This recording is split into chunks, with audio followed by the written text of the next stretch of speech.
Boa tarde a todos, somos alunos do curso de Zootecnia da UniOeste. O nosso trabalho é sobre calorimetria. Bom, calorimetria nada mais é um ramo da física que estuda as trocas de calor e os fenômenos relacionados com a transferência dessa forma de energia entre os corpos.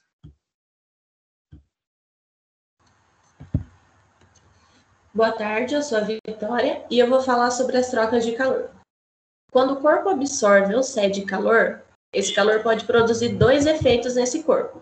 Quando ele absorve o calor, ele pode esquentar, mudando a temperatura, ou ele pode mudar de estado físico. E é por esse motivo que a gente separa o calor em duas partes. Quando o calor gera mudança de temperatura, a gente chama de calor sensível. E quando o calor gera mudança de estado físico, a gente chama de calor latente. A quantidade de calor sensível depende da massa do corpo. Quanto maior a massa, mais calor e energia eu preciso para mudar a temperatura.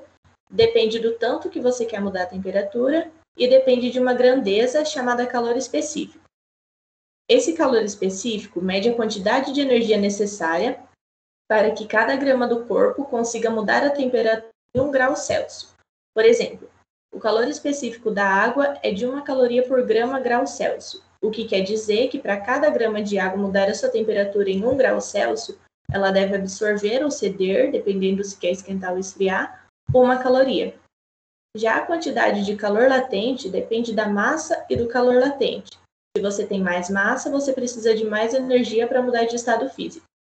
O calor latente mede a energia necessária para cada grama de um corpo mudar de estado físico, mas sem ter variação da temperatura. Por exemplo, o calor latente de fusão do gelo é de 80 calorias por grama, o que quer dizer que cada grama do gelo precisa de 80 calorias para conseguir mudar de estado físico. De forma mais resumida, no calor sensível é fornecida energia para um corpo, esse corpo vai pegar essa energia para aumentar sua temperatura, mas não vai mudar de estado físico. E no caso do calor latente, vai ser fornecida energia a um corpo, esse corpo vai pegar essa energia e vai mudar de agregação, vai mudar o estado físico. Próximo. Aqui a gente tem a imagem de um calorímetro, que é um aparelho isolado termicamente do meio ambiente, usado para fazer estudos sobre a quantidade de calor trocado entre dois corpos. O calorímetro não permite que o calor que esteja lá dentro saia para fora e nem que o calor de fora entre para dentro. Dois exemplos de calorímetro que a gente tem em casa seria a garrafa térmica de café e a caixa de isopor. Mas a função do calorímetro não é só isolar o calor. Ele é usado para verificar o que está acontecendo lá dentro com os corpos, se estão ganhando temperatura, quanto estão ganhando ou quanto estão perdendo. Então ele funciona assim. Dentro do calorímetro eu tenho um corpo X e eu quero levantar dados sobre esse corpo, como a capacidade térmica, por exemplo. Eu vou analisar esse corpo X, verificar a massa, a temperatura e junto eu vou colocar um outro corpo, como a água. Eu coloquei os dois lá dentro, fico acompanhando pelo termômetro, verificando a oscilação de temperatura até ocorrer o equilíbrio. Depois disso, eu pego os dados, jogo nas fórmulas e verifico os dados. Próximo. Pressão e a temperatura influenciam diretamente no estado físico de uma substância. E isso acontece porque a temperatura e a pressão atuam de forma contrária, enquanto o aumento da temperatura faz com que as moléculas se afastam, o aumento da pressão faz com que elas fiquem mais próximas umas das outras. Uma das consequências das trocas de calor é a mudança de estado físico dos corpos. E um fato interessante que ocorre durante a mudança de estado físico é que a temperatura do corpo permanece constante. Isso acontece porque o calor trocado não está sendo usado para alterar o grau de agitação ou a movimentação das moléculas. Quanto mais calor é fornecido para a mudança de estado físico, maior será a massa da substância que sofreu essa transformação. A quantidade de calor que o corpo troca é proporcional, de forma direta, à massa que se transforma.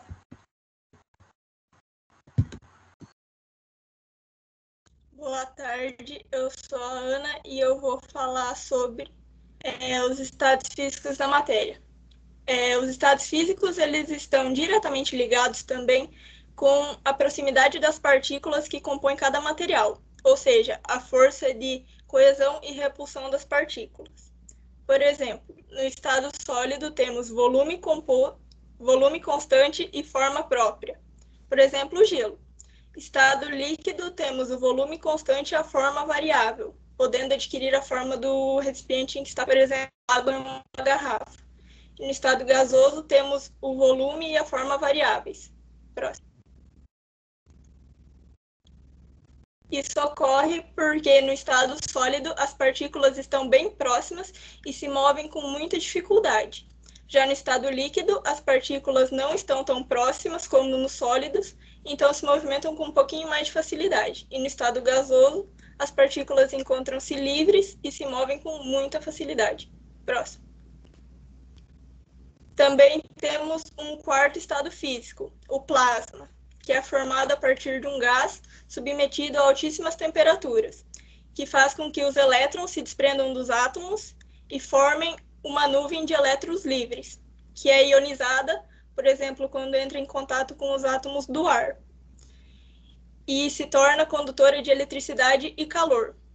Esses elétrons, por sua vez, eles emitem fótons, que são partículas de radiação eletromagnética, com ondas que estão contidas no espectro visual, o que possibilita que enxerguemos a luz. É muito abundante no universo e, como exemplos, temos os raios, as auroras boreais, estrelas, TVs de plasma e luzes neon.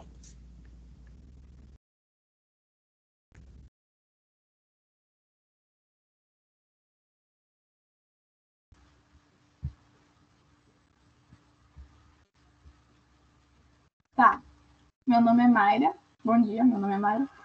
E eu vou falar sobre a mudança de fase ou as transformações. Só que para a gente entender isso, a gente tem que dar uma ligadinha no que é o calor latente.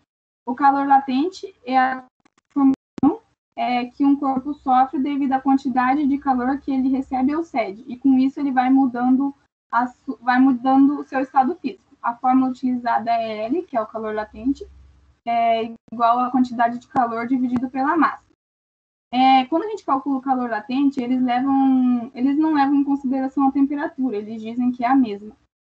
Tipo, um exemplo que eu coloquei ali é o gelo. Eles falam que o gelo sólido e o gelo passando para o líquido, que seria a aguinha ali, a temperatura deles é a mesma, daí eles não consideram essa variação para calcular o calor latente. E o calor latente pode apresentar valores positivos ou negativos. Uma forma que a gente calcula também é pela entalpia, lá em química, que a gente pega o ΔH, que é a variação de energia. O ΔH é igual à energia dos produtos menos a energia dos reagentes. E daí ela pode ser positiva, que seria endotérmica, e negativa, que seria exotérmica. Próximo.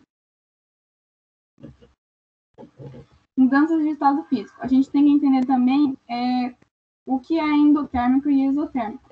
O processo endotérmico significa para dentro. Então, o que acontece? O sistema, a reação, ela absorve energia e o meio ambiente fica resfriado. Com isso, resfriado não, fresco. Com isso, o ΔH dos processos endotérmicos são positivos. O processo exotérmico, exo, quer dizer para fora, então a reação, o sistema, ele libera energia e o meio ambiente fica aquecido. No processo exotérmico, o ΔH é negativo. Próximo. Agora a gente vai começar a falar sobre a mudança de estado físico. Volta, por favor.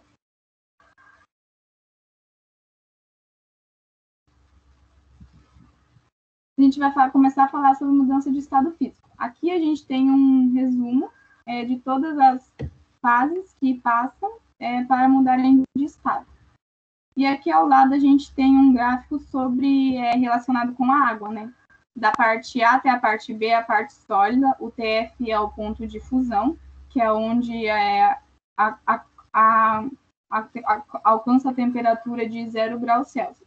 Da parte B até a parte C é o sólido passando para o líquido. Da parte C à parte D já é a água na fase líquida. E daí ela chega à sua temperatura de ebulição, que são 100 graus Celsius. Da parte D à parte E é a parte líquida passando para a parte gasosa. E na parte E e F já é a parte gasosa ou vapor. Próximo.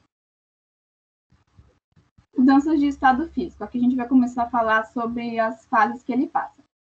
A fusão é a passagem do sólido para o líquido. Ele acontece pelo meio do aquecimento, ou seja, é uma reação endotérmica, ela absorve calor. Um exemplo é o gelo passando para o líquido. Próximo.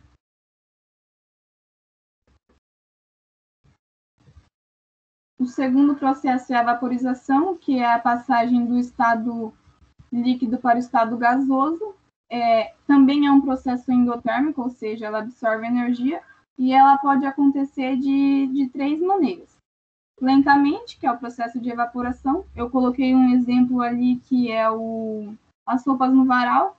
Mesmo a sua superfície, a área de contato com o sol ser grande, né, devido à roupa estar esticada, a vaporização das gotículas da roupa demora um pouco, então por isso que depende do calor do sol, né? As roupas não secam tão rapidamente. Outro processo que ocorre rapidamente, mais rápido que a evaporação, é a ebulição, e tem o exemplo mais comum que a gente tem é as panelas, quando a gente coloca a água a ferver na panela. Geralmente a ebulição ela aparece com bolhas, né? Sempre no processo de ebulição aparecem as bolhas. Próximo. Calefação é o processo que que acontece mais rápido dos 3. O que a gente pode levar em consideração é quando a gente está lavando o disco que a gente fez um bife. E daí a gente joga a água lá e faz. Esse barulhinho aí é a calefação. Resume a calefação, porque, tipo, a água que entra em contato, ela evapora muito fácil. Então, a passagem do estado líquido para o estado gasoso acontece imediato. E esse é o processo de calefação. Próximo.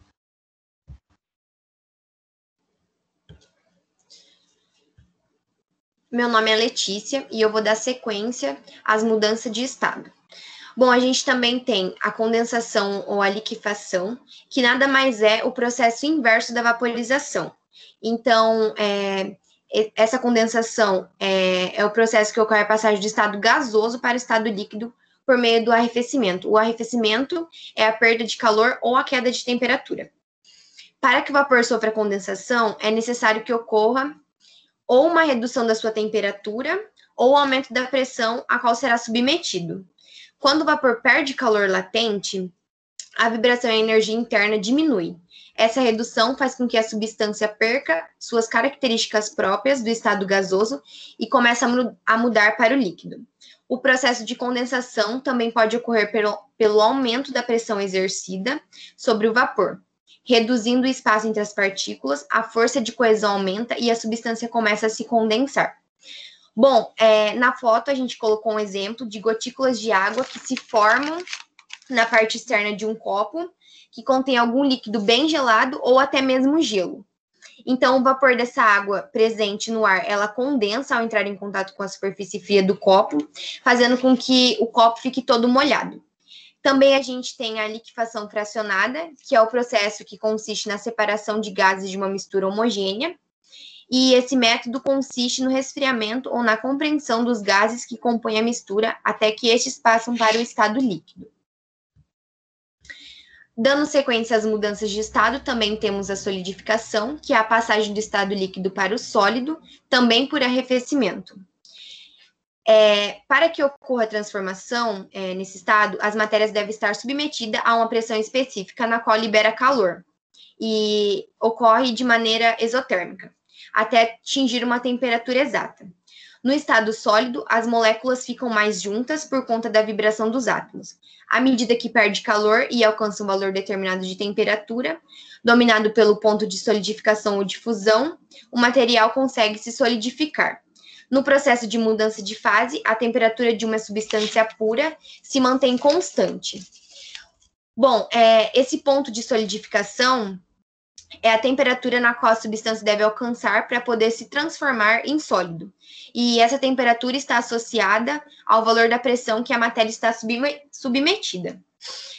Também temos a termodinâmica da solidificação, que é o calor liberado no processo de troca de fases, que vai depender da massa das substâncias que será solidificada, bem como o calor latente, que oscila conforme cada substância e suas características específicas.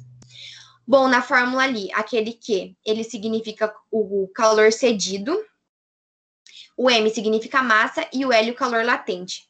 O calor medido, ele deve ser em joules, a massa em quilogramas e o calor latente em joules por quilogramas. Também temos a sublimação, que é a passagem do estado sólido diretamente ao gasoso, ou do estado gasoso ao sólido. Para que a substância sofra o processo de sublimação, é necessário que a substância esteja medida a determinados valores de temperatura e pressão. Um exemplo bem claro que temos, e os mais simples, são a naftalina e o gelo seco, e eles sofrem sublimação nas condições ambientais. Por fim, temos a cristalização, que é a passagem do estado gasoso diretamente para o estado líquido, sem passar pelo estado líquido. Desculpa, é a passagem do estado gasoso diretamente para o sólido, e ele não passa pelo estado líquido. Um exemplo que temos é, se aquecemos o iodo cristalino, ele irá evaporar, e colocando-se a uma superfície fria, logo acima da evaporação, notaremos que o mesmo se liga à superfície na forma de pequenos cristais. Bom, a gente também tem algumas características que influenciam nisso, nesse processo. E uma delas é a pressão. A pressão, ela influencia sobre a temperatura em que ocorrem as mudanças de estado físico. Também a influência da fusão é que em quase todas as substâncias, ao se fundirem, aumenta o seu volume. E existe também algumas substâncias em exceções, como é o caso da água e a prata. No caso, elas se diminuem de volume ao se fundirem. Ali na foto, a pressão influencia a temperatura de fusão, e nessas duas fotos de maneira diferente.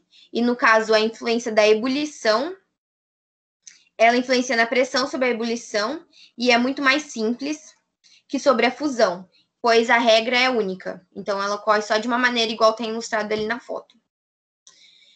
Para mentalizar melhor, a gente colocou um mapa mental das principais características sobre a calometria. Aqui está as referências do nosso trabalho. E muito obrigada pela atenção, essa foi nossa apresentação. Estamos dispostos a tirar dúvidas, caso surgirem algumas.